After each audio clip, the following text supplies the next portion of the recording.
그러면서도 ICBM 아직 완성 아니야, 완성이야 이런 논란이 있는 이유가 또 있어요? 딱 하나 있죠. 뭐예요? 재진입 기술. 그러니까 대기권 밖에 나갔다가 들어오는 미사일의 상층부가 대기권 밖으로 나갔다가 그 안에서 탄두만 떨어져 나와서 대기권을 돌파하면서 미국으로 떨어져야 되는데 그러면 미국 갈 때는 그렇게 안 하고 그냥 바다 가까이로 해서 이렇게 가는 기술은 아직 없는 거예요? 워낙 거리가 멀기 때문에 그렇게 불가능하죠. 잠수함이나 배로 거기까지 가서 쏘는 방법이 있는데 그 전에 다 요격이 되겠죠. 근데 문제는 탄두가 대기권을 다시 뚫고 재진입할 때는 속도가 굉장히 빠르다. 이게 재진입할 때는 마하 20, 그러니까 음속의 20배 빠른 속도인데 이때 고열이 발생합니다. 6,000에서 7,000도의 고열이 발생하고 엄청난 충격도 발생합니다. 맞아, 한다며.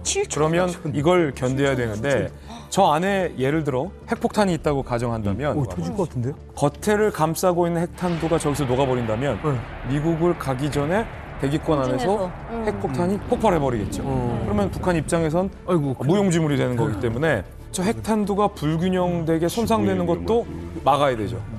대기권을 뚫고 들어가서 원하는 곳을 타격하면서 원하는 곳에서 원하는 효과대로 이게 터져야 되는 게 재진입 기술인데 이게 북한이 과연 성공했을까와 관련해서는 많은 전문가들이 아직은 아니다. 아니 대기권에서 핵폭탄 터지면 지구는 어떻게 가라는 거야? 우주가 다 이상해지고. 이건 민폐 중에 왕민폐예요. 보통 ICBM을 전략 핵무기라고 하거든요. 네. 전략 핵무기라는 뜻은 그 국가의 존망이 달린 무기라는 뜻입니다. 그렇기 때문에 완벽하게 시험이 끝나고 이건 100% 성공했어 라고 하기 전엔 투사할 수가 없는 무기예요. 근데 여태까지는 북한이 ICBM급의 무기 체계를 어떤 식으로 실험을 했느냐, 수직 발사를 했습니다. 남의 나라 영공으로 보낼 수 그렇죠. 없어요. 예, 뭐 여러 가지 이유 때문에 수직 발사를 했는데 원래 제대로 된다면 일반 각도로 발사를 해서 대기권을 빠져나가서 대기권을 재진입하는 것까지 그걸 다 실험을 해야 돼요. 근데 아직까지는 그런 실험에 성공했다 이런 입증 자료가 전혀 없습니다. 근데 그런 실험을 할 수 있습니까? 북한에서 쏴서 대기권 밖에 나갔다 다시 들어가면 남의 나라 영해나 상공이 돼버리죠. 미국은 할 수 있어요? 미국은 그러니까 영토가 크고 친구가 많은 나라는 어느 정도 가능해요. 그런데 북한은 친구도 없고 그리고 영토도 작지 않습니까? 그렇기 때문에 정상각도 발사라는 게 약간 제한이 될 수밖에 없죠.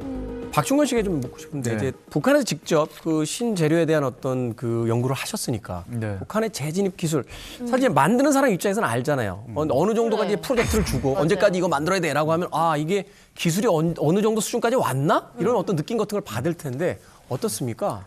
제가 북한에서 대학교를 다닐 당시 한 2005년, 6년 당시에 탄소복합소재의 시제품을 눈으로 봤었는데 그 성능 자체는 뭐 확인은 안 됐죠. 확인은 안 됐는데 이게 아직까지는 부족한 수준이다라고 저는 일단 그렇게 판단을 하고 있고요. 대기권 재진입체라는 소재는 탄소복합 소재로 만들게 되는데 이게 화학적으로도 균일하면서도 최적 성능을 내는 그 성분계를 뽑아내야 되고요. 그리고 이게 화학적으로뿐만 아니라 탄소복합 소재들이 3D 구조로 이렇게 구성이 되어 있어요. 근데 이것을 또 최적화하는 작업도 필요하단 말이죠. 근데 이게 어디에서 성능이 최고가 나오냐? 이건 실험을 해봐야 되는 거 아닙니까? 실제 쏴보거나. 근데 말씀하신 대로 ICBM을 정상 각도로 발사해 본 적은 없고 정상 각도로 발사하게 되면 ICBM이 대기권에서 재진입할 때 한 마하 25 정도가 나오는데 거기에서도 견딜 수 있느냐? 근데 그건 이제 테스트가 안 됐다라는 거죠. 근데 이 설비가 북한에는 없을 거다라는 것과 그래서 이게 없어서 북한이 하도 대기권 재진입체 기술을 완성을 못했다라고 외부에서 얘기를 하니까 관이 실험을 해서 보여줘요. 탄두를 놓고 미사일 엔진을 위에다 놓고 불을 쏴갖고 이제 그 내상마 실험이라고 하는 거거든요. 이제 열로 마모되는 걸 이제 측정하는 건데 그걸 이제 간이 실험해서 보여준 건데 사실은 그걸로는 증명할 수 없고요. 그래서 북한이 최근에 뭘 하냐면 그 극초음속 미사일을 실험을 하는데 이걸 가지고 어느 정도는 요 테스트를 하는 의도도 있지 않나 이렇게 생각하고 있습니다.